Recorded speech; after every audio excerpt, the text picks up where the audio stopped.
is going to be the second half of the part 3 video that would have been way too long if I would have done it all in one shot. So hope you enjoy this second half of the video. Let's get on with it. So one of the first things we're going to do before we start really putting the top end of this engine together is we're going to pre-prime the engine. What I use is an old distributor shaft. Make sure it's got the right size end. I believe you have a 3/8, is it 3/8 drive for the 351, and I think it's 1/4 inch drive or 5/16. I think it's 5/16 drive for the 302. But I'm going to go ahead and you put the drill in reverse and you basically run it till you start seeing oil on top of all of your rockers. So let's go ahead and get this started.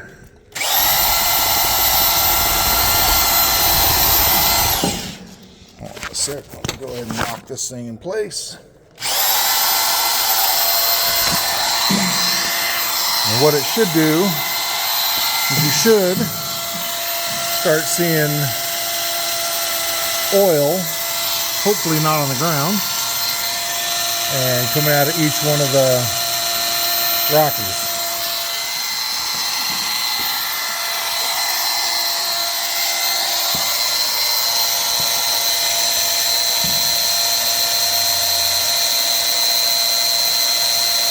I'll go ahead and once it pumps up enough to start getting some oil up top, I'll restart the video. Alright, so it's been just a couple minutes and you can start to see that oil is coming up to the top of each one of these.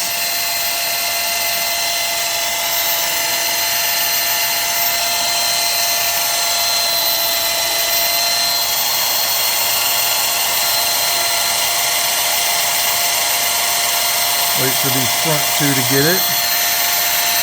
You can see all those little valleys inside the rockers are starting to fill with oil. Check the other side.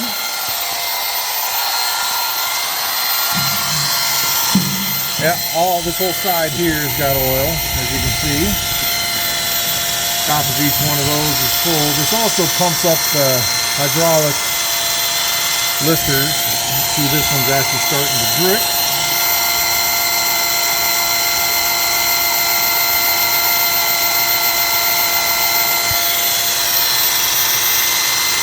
And this just makes sure that you have oil through the whole engine before you actually start it. Make sure the oil pump's working.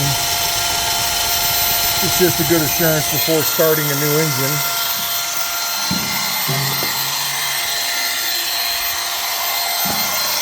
Now you can see this whole side. It's actually dripping in the back.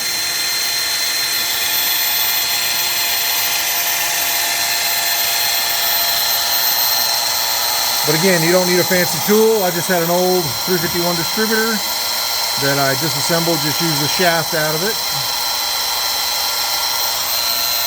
Made my own little pump, and then you got to run your drill in reverse. Pretty cool. But I'll let this run for 5 or 10 minutes just to make sure everything pumps up with oil.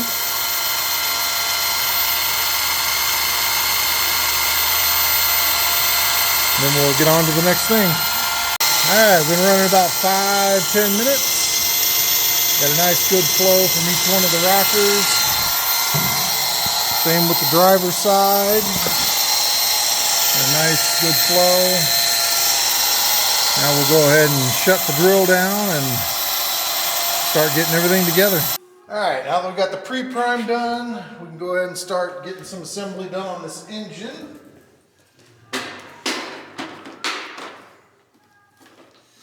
Tried to get as much of this set up as I could to make it go as fast as possible. But we start with the coolant line.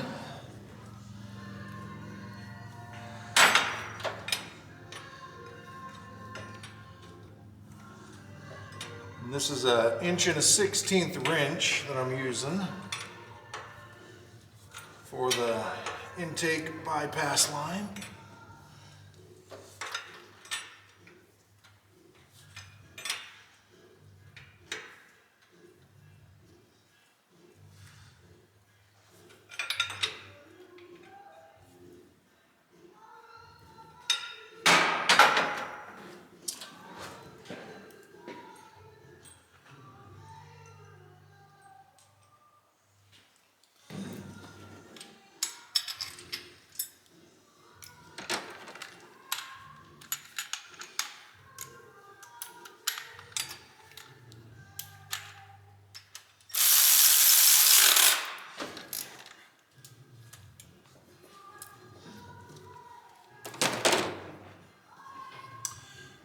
get our fuel rails.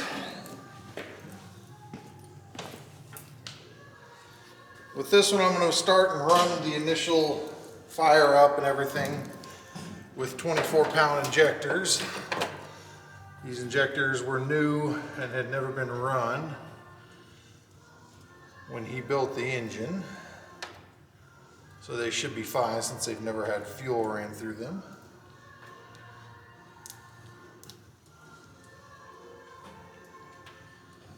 I'll get a little grease and put on the rubbers of the O-rings for the injectors.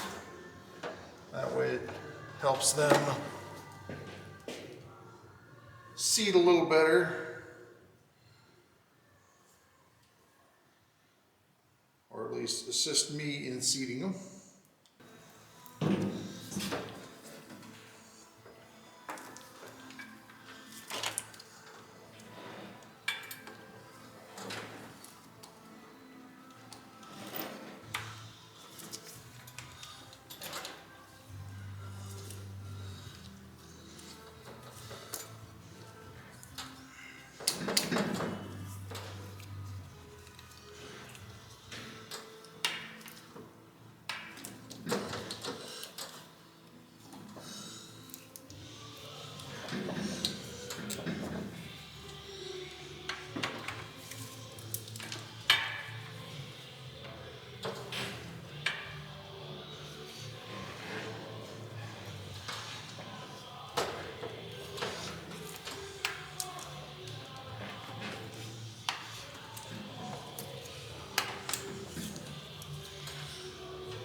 This front one's giving me so much grief. There it goes.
All right.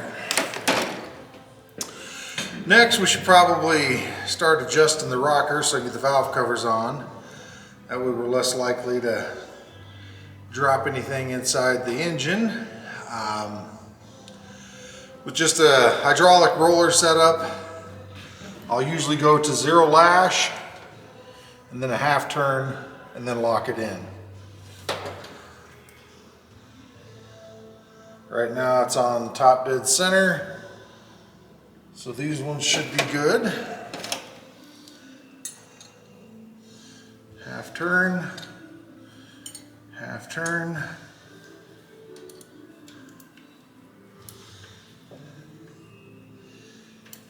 And then lock it in.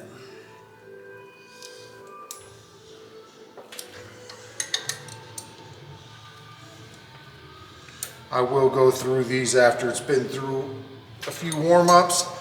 And if you know you have any that are on the exhaust or the intake stroke of the cam, you can go ahead and do the opposite one. Like we know this one's up, so it's probably going to be on the intake side, or the exhaust is not.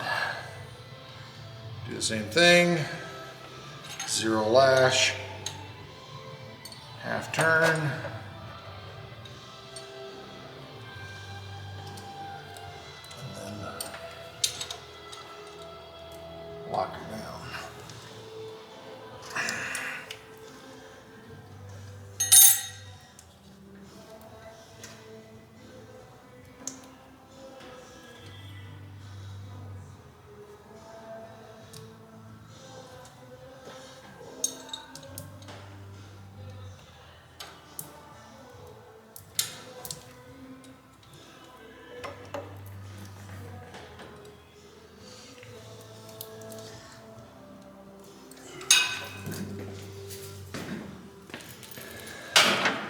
Same on this side. We know this exhaust is in or starting to push, so we can go straight to this one. Half turn and lock her down.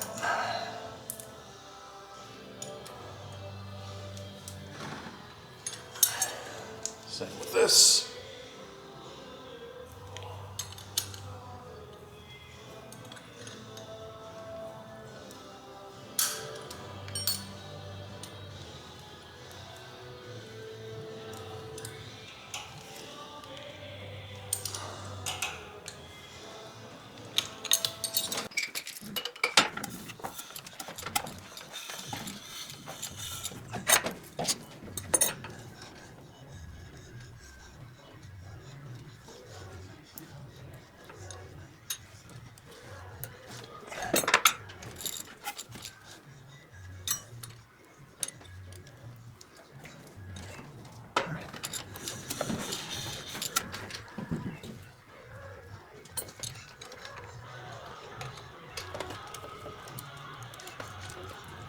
Which one does I do? Just one more. So again, tighten down by hand to 0 lash. Then a half turn beyond that and lock her in place. I think that should take care of that whole side. And the way I can usually tell which ones I've done and which ones I haven't is I'll flush the locking screw on top. Like I can tell which ones, like this one's recessed, that's recessed. I can tell those ones I have actually locked down already.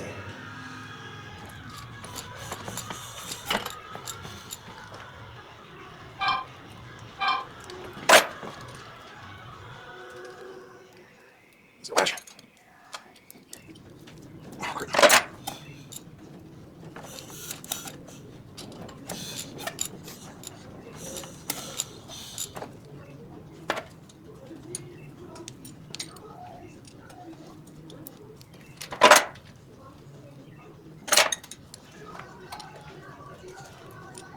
Wait a minute. Some more.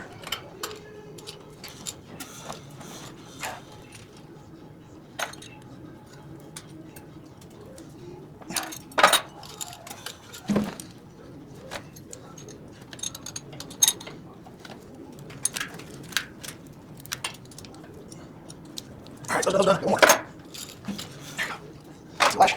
Turn. Lock it down. That's it for adjusting the rockers. Or adjusting the valve lash on rollers. Again, once it's gone through a few heat cycles, I will go ahead and go through them again. But this is just the preliminary that I like to do. So we can go get the valve covers on, start getting the wiring harness on, and probably get the front accessories on. So let me go grab the valve covers, we'll get those on.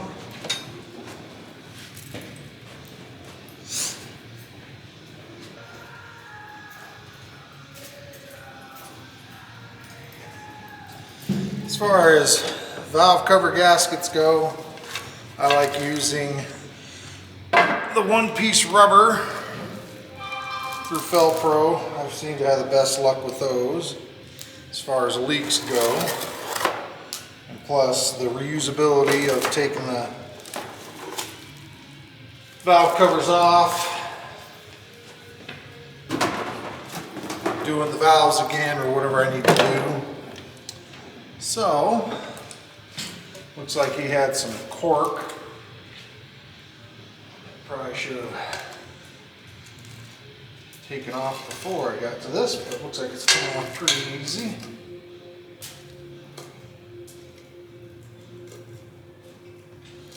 Spoke too soon.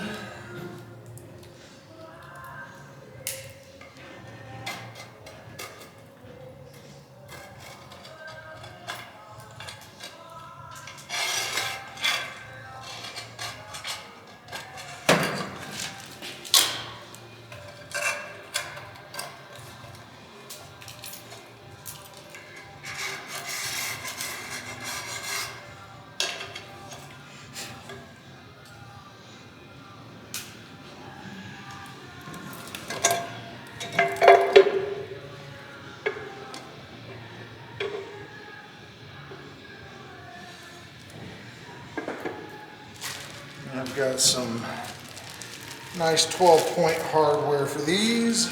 I believe they're 10 millimeter. 12-point.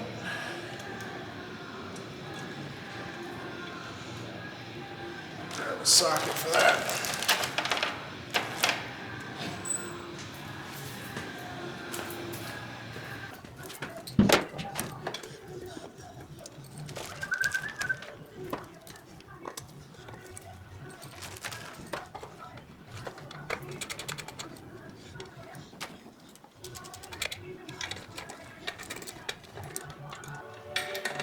So I was thinking the other day, how many of these cars that, as far as Fox body Mustangs that I owned, and I honestly couldn't come up with a number, but it has to be in the hundreds.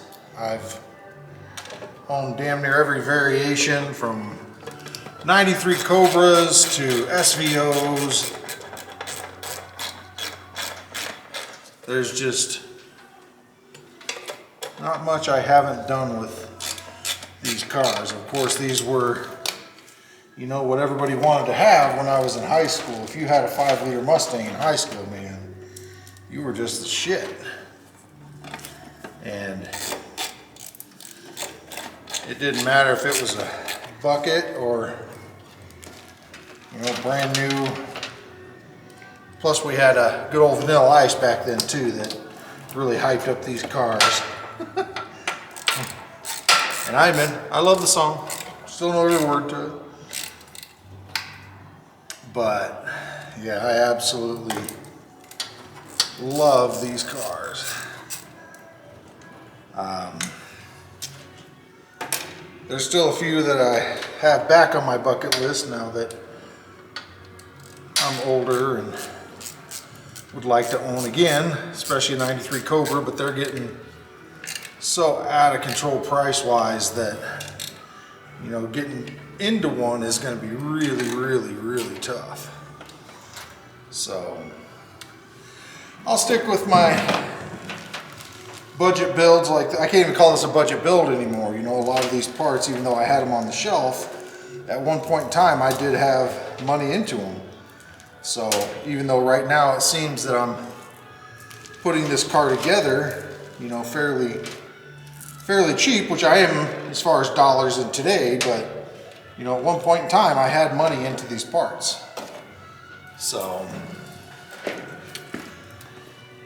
go ahead and move this camera over a little bit.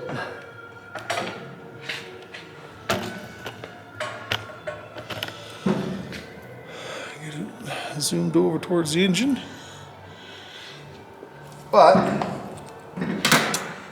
I will have another one someday. It'll probably be just like the rest of, or at least my current collection. It won't be a museum piece by any means. I usually like building my cars, so. But a 93 Cobra is on the list to get again. And I think I've owned 3 or 4 of them total since I've been in this game. Yeah. This car I think is going to be, you know, kind of the ultimate fun, drive around, drive anywhere kind of car. It's not completely radical. It can only be driven, you know, at the track or something like that. It'll have enough power to get out of its own way and, you know, give most of the cars, at least on the street, a run for their money. It'll probably hang with a new stock 5.0, but anything modified, it won't. I have no delusions about that. But the fun factor in this thing is going to be off the chart.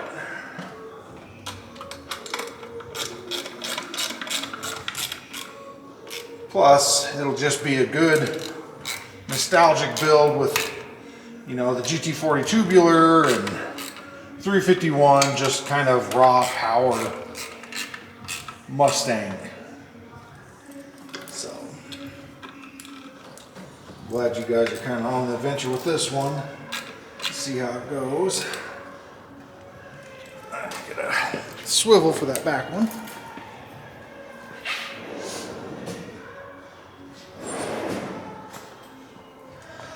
But slowly but surely it's coming together.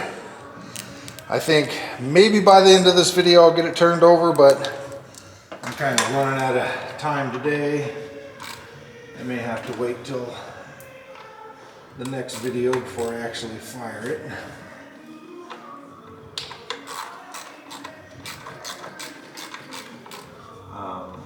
I would really like to build this channel up a little bit. Like I said, I'm not looking for any kind of status or anything, but I know that there's a lot of younger kids out there that are getting into the, you know, the 5-liter Mustangs, and even though there's a ton of information out there on them, there's no hurt in having more. There is already a bunch of information on my channel already on builds that I've done in the past, but this will be the first current build in a while. All right, so we can get the thermostat housing on, start getting the front accessories on, get the wiring harness on, stab the distributor, stuff like that. So let's move on to the next one. Thermostat.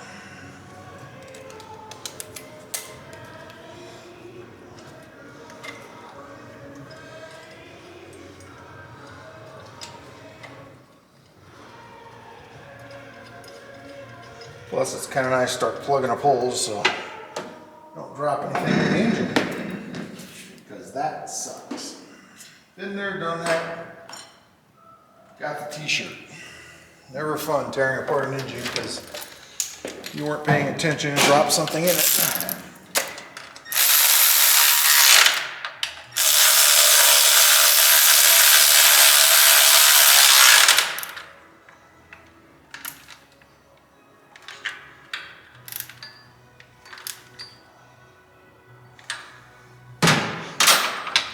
Let's see what I do with my distributor. Well, oh, there it is, sitting right where I left it. All right, the other thing is check your distributor gear. And if it has a cast gear on it, you need to switch that to a steel gear for the roller cams.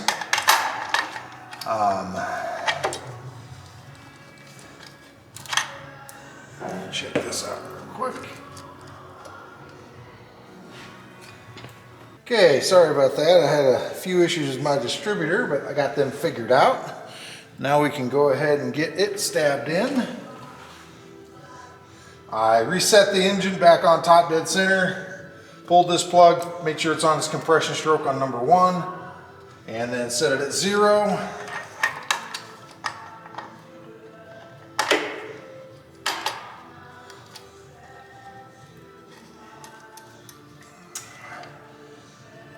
We'll go one more tooth back on that. Usually I like, let's see, what would that put number 1?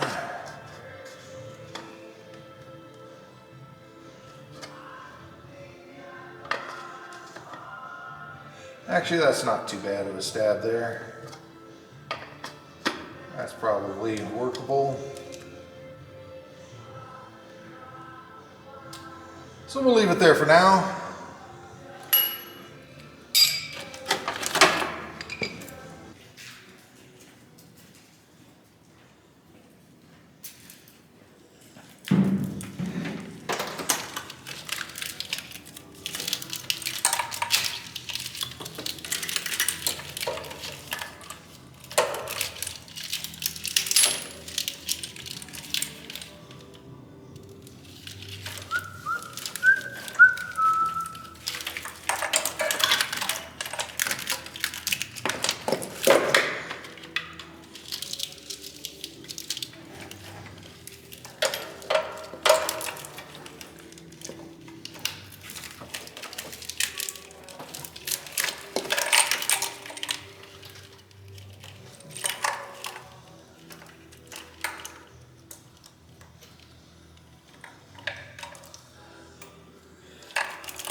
tucked down in there.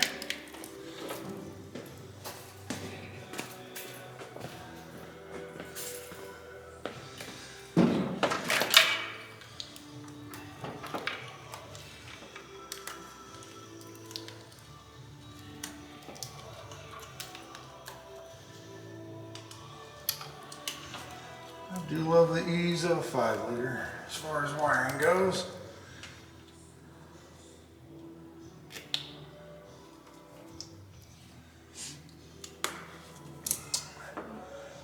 Probably gotta find a better way to run the distributor plug.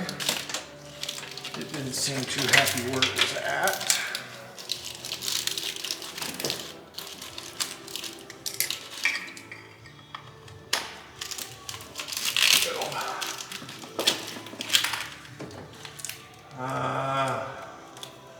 Some of these had an adapter in them. I can't remember why they had the adapter in them, but I'm going to go ahead and remove this because I don't have a place to attach that on the GT40 intake. Plus it just takes up a whole bunch of room.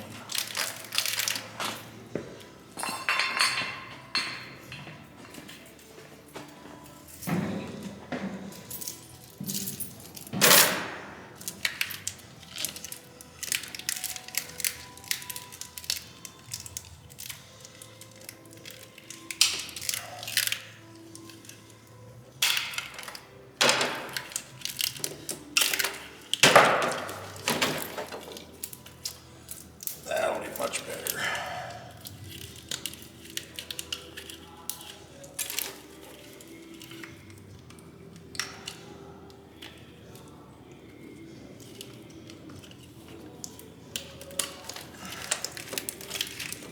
Man, I really need to figure out this camera thing because every time I turn around, my normal camera shuts off for some odd reason, and I have to switch back to my phone. So I think we're ready to get the front accessories on at this point. Trying to think if there's anything else I need to do up top aside from the upper intake, but at this point I don't think there is. So let's grab that AC delete. We'll get that put on.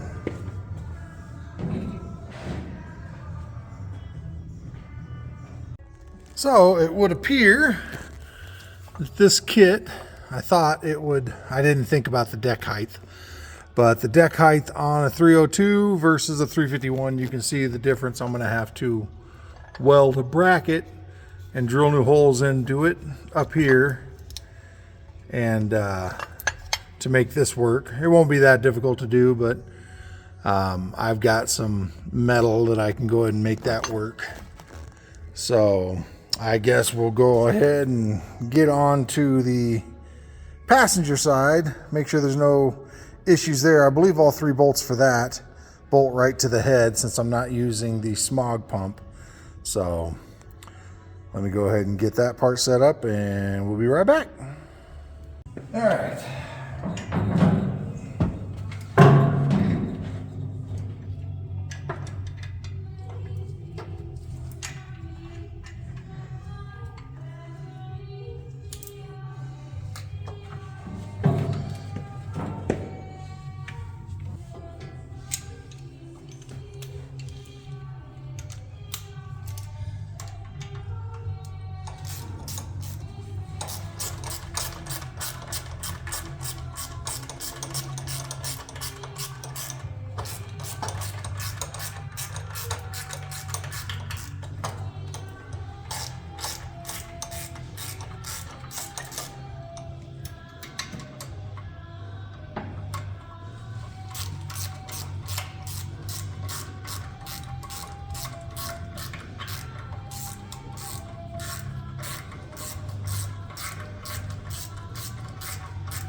Getting close.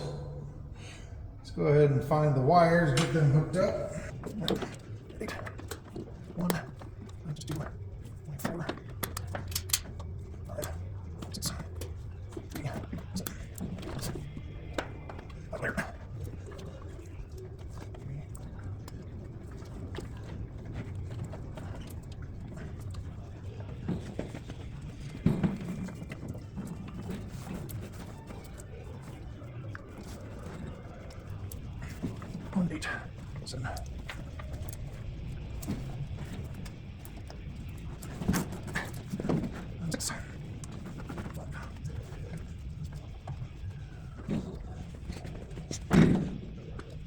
All right, so I think that's probably where we're going to end this video, since I gotta add on to that bracket. I gotta find a couple of little pieces, but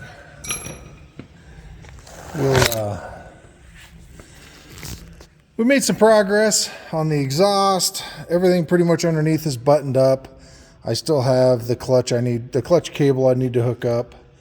But all in all, aside from modifying that bracket, and I got to find the O2 harness too. That's one thing I was looking for today and couldn't find. So we're definitely going to need that for startup. And other than that, I think that is probably going to end this video for today. So hopefully you guys like what you're seeing here on Fat Kid Garage. I'm trying to do more videos, trying to make more content on what I'm doing. One I'm really excited about is right there. That's my Fairmont that's going to get that built 3-valve engine. So that's probably going to be after this one. Maybe we'll do that one, the 65 Fastback. That one's got a 347 in it. It's going to have a Holley EFI, and that's all that happy jazz. So hope you guys are enjoying what you're seeing here on Fat Kid Garage, and I'm out.